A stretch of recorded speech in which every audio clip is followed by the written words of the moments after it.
Lagay ng ekonomiya, kalakalan, negosyo at iba pa. Atin ang alamin dito sa Ang Pilipinas Ngayon.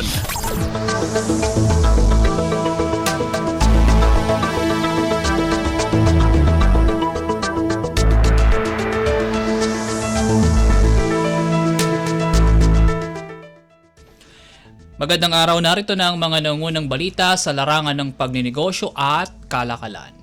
Iniulat ni Department of Trade and Industry o DTI Secretary Alfredo Pascual na mas marami pang American firms ang nagpahayag ng interest na mamuhunan sa Pilipinas kasunod ng matagumpay na working visit ni Pangulong Ferdinand R. Marcos Jr. sa Estados Unidos noong nakaraang linggo. Ayon sa kalihim, may ilan pang American companies ang nagbanggit ng dagdag na investments at nagpahayag ng interest na mamuhunan matapos marinig ang mga inisyatibo ng pamahalaan maging attractive destination lamang ang Pilipinas sa investments. Isa na aniya rito ang isang semiconductor company na una nang nagpahayag ng $270 milyong na investment, ngunit nang malamang may suporta ang gobyerno sa potential investors ay itinaas ito sa $1.2 bilyong. Dalawang US companies din ang nagpaplanong mag-alok sa Pilipinas ng kanilang teknolohiya para mabawasan ang electricity consumption ng data centers. Una nang iniulat ni Pangulong Marcos na nakukuha ang bansa ng $670 milyong na investment pledges matapos ang 6 na araw na engagement ng Philippine delegation sa US companies. Ayon naman kay Secretary Pascual, mas mataas pa sa inisyal na iniulat ng Pangulo ang nakuha ng Pinas dahil may mga investment interest ang hindi pa na-quantify. Lagay ng ekonomiya, kalakalan, negosyo at iba pa. Atin ang alamin dito sa Ang Pilipinas Ngayon.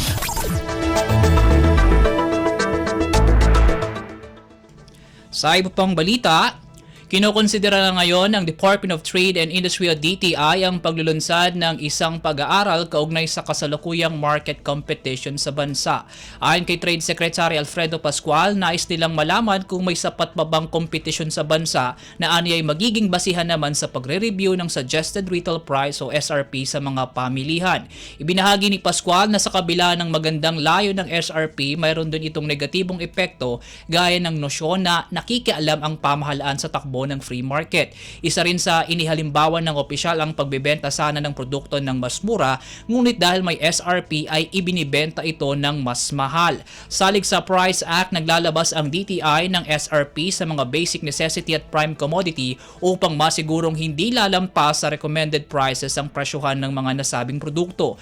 Binigyang diin naman ni Secretary Pascual na ang dapat na siguruhin ng kanilang kagawaran, katuwang ang Philippine Competition Commission, ay ang pagkakaroon ng competition sa merkado.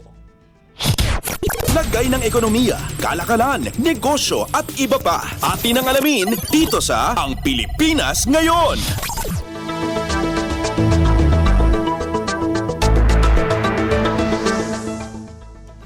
Nasa 14 na lugar ang kasalukuyang kinokonsidera ng Meralco para sa pre-feasibility study ng posibleng deployment site ng nuclear technology sa bansa. Ayon kay Meralco Executive Vice President at Chief Operating Officer Ronnie Aperocho, inililinya nila ang kanilang plano sa tinukoy ng mga lugar ng Department of Energy para sa nasabing proyekto at hinihintay na lamang nila ang kagawaran na maglabas ng pahayag kaugnay rito. Noong nakarang linggo nang lumagda ang Meralco ng isang kasunduan kasama ang American company na Ultra Safe Nuclear Corporation o USNC para pag-aralan ang potential deployment ng isa o higit pang micro-modular reactor o MMR systems sa Pilipinas.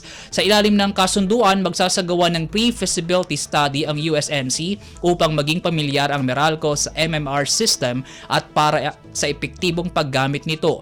Matapos ang 4 na buwang pre-feasibility study, may opsyon naman ng Meralco kung magsasagawa ito ng mas detalyado pang feasibility study na nakafocus sa adoption at deployment ng MMR energy systems. Samantala sa bukod na panayam naman, sinabi ni Meralco Chair at Chief Executive Officer Manuel V. Pangilinan na tinanong na nila ang USNC kung maaari silang makabili ng modular plant bilang proof of concept sa pagbuo at pag-operate ng maliit na nuclear plant. Binanggit din nito ang posibleng deployment ng mas marami pang modular technology sa bansa upang hindi na kinakailangan pang magtayo pa ng conventional power plants.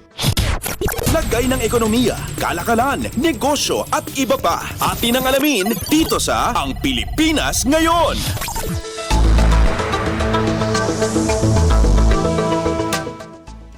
At yan po mga nangunang balita sa larangan ng pagninegosyo at kalakalan. Para sa Radyo Pilipinas World Service, ako po si Win Peñano. Magandang araw pong muli.